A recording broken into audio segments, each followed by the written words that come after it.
I mean, the buildings were built by them. Right. I mean, like you became a bricklayer. This is something that differentiates from yeshiva, because in yeshiva you come there, you sit for 9 years, on your, sitting and reading the books. If they told you, you know what, your son is going to come here, yes, you're going to spend $20,000 for tuition, and by the way, he's going to build his own dormitory room and his bed, and your daughter is going to sew her pillow, and her clothes. You'd go, really? So why am I paying you? And then you're going to grow your own food. Yeah. I mean, that was, I think, a novelty that struck me as being something that we're missing today. Yeah. That, what, we're not out there. We don't know how to do anything. I know. I mean, the average guy doesn't know. I mean, to change a light bulb is like, how do I do that? I got to call an electrician, or, on a change. Like I had last week a little trouble with the flow of my water in my sink. It was, what do you call that? The pressure. The pressure was low. I happened to be lucky that the plumber was in my house for another thing. I said, how do you do this? In 2 seconds, he fixed it. Right. He had a key, he turned it. Next thing I heard, 10 seconds, the pressure is gushing. I mean, I felt like an idiot standing over there. He says you can buy these keys at Lowe's, and all you're going to do is just open up the valve, and it's going to help, But those kind of things, which I found incredible, the kind of education that you were saying, Jay, is that he absolutely insisted that you're not only going to take classes, but you're also going to work, whether, bricklaying, whatever else they had to do over there, woodwork, sewing, this, that.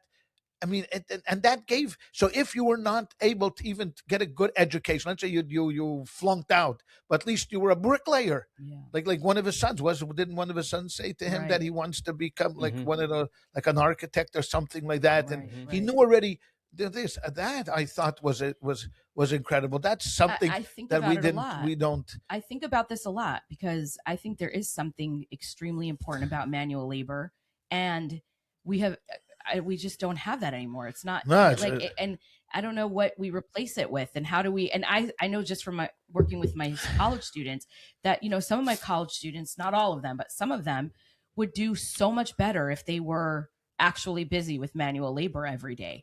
And, we're doing a job where they were working with their hands, working outside, building stuff. You feel accomplished, you feel motivated, but we've lost that. And we've ridiculed it. How do we, I know, it makes me nervous. And I think in Judaism as well. Yeah. I agree. Manual labor, that's like, farmers like an Amoritz, an ignoramus. If you can't do anything else, go plant corn in the field, or, do something like that, become a plumber, something like that. We look down on it. But believe me, when your toilet is stuffed, you're not looking down at the plumber. No, it's true. You're thank you so much for showing up. And believe me, when you have a son sitting in his bedroom playing video games 12 hours a day, you dream that he would be outside doing anything, or anywhere doing anything other than that. And I wonder if there's a way that we can incorporate back into our culture this idea of manual labor, and and especially for boys, to give boys something to do that doesn't require them looking at a screen. I just kept thinking about that. Booker T. Washington, if he opened a school today, it would be a whole different world, because it would everyone be sitting by a computer, and it just doesn't have the same. He wouldn't allow. He wouldn't have allowed that. Allowed it. Right. He wouldn't have allowed. Right. You would have one class on computers, but the rest of the time you'd be out there, woodworking, fixing a car, planting food, whatever it was. There is in Israel.